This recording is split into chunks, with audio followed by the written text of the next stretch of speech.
नमस्कार प्यारे बच्चों, मैं हूँ रुचिका सैनी, आपकी व्यवसाय अध्ययन की अध्यापिका। और आज हम अपना नया भाग जो कि है व्यवसाय, पेशा तथा रोजगार को पढ़ना शुरू करते हैं। ये आपके एग्जाम के हिसाब से बहुत ही ज़्यादा महत्वपूर्ण है। तो देखिए, यहाँ पे से हम शुरू करते हैं। सबसे पहले तो हमने यहाँ पे व्यवसाय, पेशा और रोजगार को अलग-अलग सारणी में डाल दिया है। अब यहाँ पे अंतर के आधार से स्पष्ट करते जाते हैं। तो पहला है हमारा स्थापना की विधि, यानी कि व्यवसाय की स्थापना की विधि क्या है।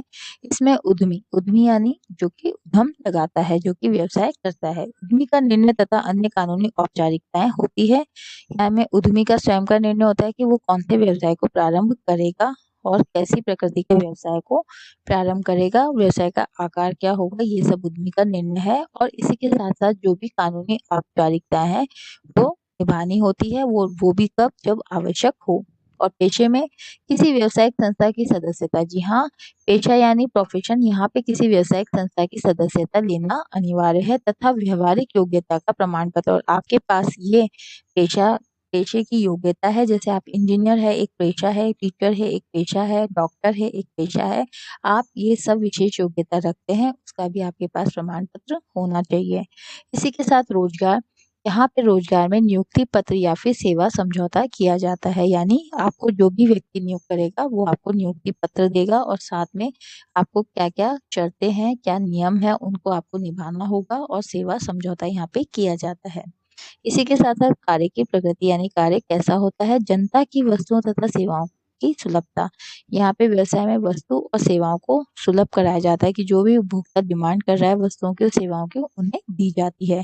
इसी के साथ पेशे में आते हैं, इसमें व्यक्तिगत विशेषज्ञ सेवाएं प्रदान की जाती है। इसमें सेवाएं होती है वो भी व्यक्तिगत विशेषज्ञ सेवाएं दी जाती है। जैसे आप बीमार हैं तो आप डॉक्टर के पास ही जाएंगे, तो आपको कैसी सेवा मिली है, आपको विशेषज्ञ सेवाएं मिली है। और एक एक करके जो डॉक्टर आपको देखता है हर पेशेंट को, तो यहाँ पे वो व्यक्तिगत सेवा दे रहा है।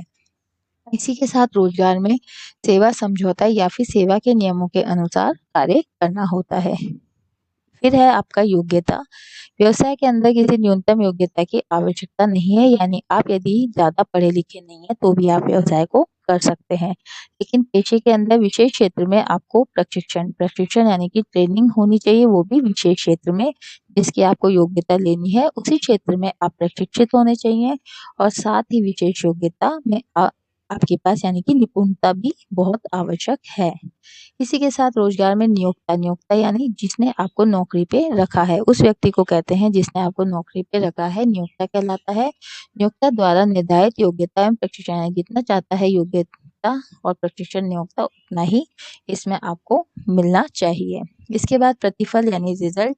व्यवसाय में आपको लाभ की प्राप्ति होती है और पेशे में आपको अपने कार्य के लिए फीस दी जाती है और रोजगार में आपको अपने कार्य के लिए वेतन या फिर मजदूरी दी जाती है। व्यवसाय में पूंजी का निवेश। व्यवसाय की प्रकृति एवं आकार के अनुसार पूंजी निवेश आवश्यक है, यानी आपके व्यवसाय की प्रकृति क्या है और आपके व्यवसाय की का आकार क्या है। यदि आपके व्यवसाय की प्रकृति निरंतर बदलने वाली है, जैसे आप टेक्नोलॉजी, फोन को लेकर या फिर किसी कपड़ों से संबंधित, फैशन से संबंधित आप कोई व्यवसाय करते हैं, तो यहाँ पे लगातार बदलने का परिवर्तन है, तो यहाँ पे पूंजी निवेश ज्यादा होता है। और यदि आप ऐसे बड़े आकार का व्यवसाय करते हैं तो उसमें भी आपको पूंजी की ज्यादा जरूरत है। इसी के साथ में पेशे में स्थापना के लिए सिर्फ सीमित पूंजी की आवश्यकता होती है, यानी कि थोड़ी बहुत पूंजी में यहाँ पे आपका काम चल जाएगा। और सिर्फ रोजगार में आपको पूंजी की आवश्यकता नहीं होती, क्योंकि पूंजी यहाँ पे नियोक्ता लगाता है, आप सिर्फ नियोक्ता के लिए कार्य कर रहे हैं, तो आपको यहाँ पे पूंजी की कोई आवश्यकता नहीं है। हमारा जोखिम। व्यवसाय में लाभ अनिश्चित तथा अनियमित जोखिम सदैव, यानी कि व्यवसाय के अंदर जोखिम तत्व सदैव रहता है और आपका लाभ भी अनिश्चित होता है, कि जरूरी नहीं कि आपको लाभ ही हो, आपको हानि भी हो सकती है। और वहीं पेशे में फीस नियमित और निश्चित होती है और कुछ जोखिम भी होता है, यानी आपकी फीस जो नियमित है, लगातार आपकी फीस आएगी और साथ में लेकिन कुछ जोखिम भी इसमें होता है। इसी के साथ रोजगार में निश्चित एवं नियमित वेतन मिलता है और कोई आपको जोखिम नहीं है। इसी के साथ में अगला है हित का हस्तांतरण। कुछ औपचारिकताओं के साथ हित हस्तांतरण संभव है। जी हाँ, व्यवसाय में आप अपने हित का हस्तांतरण कर सकते हैं, यानी कि अपने लाभों को दूसरों को बाँट सकते हैं। इसी के साथ अपने व्यवसाय को भी दूसरों के साथ मिलकर चला सकते हैं।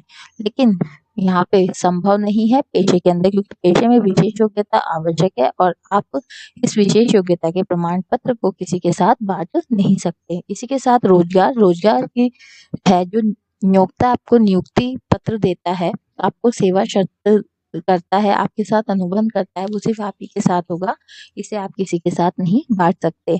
आगे है हमारा आचार संहिता।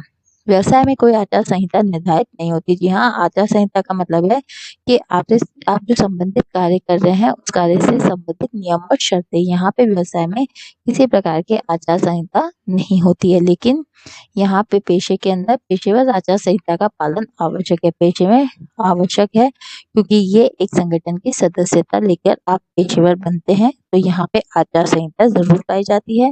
इसी के साथ रोजगार में व्यवसाय के लिए नियोक्ता द्वारा निर्धारित नियमों का पालन आवश्यक है। यहाँ पे जो नियोक्ता ने आपके लिए नियम निर्धारित किए हैं, सिर्फ उन्हीं का पालन करना आपको आवश्यक है।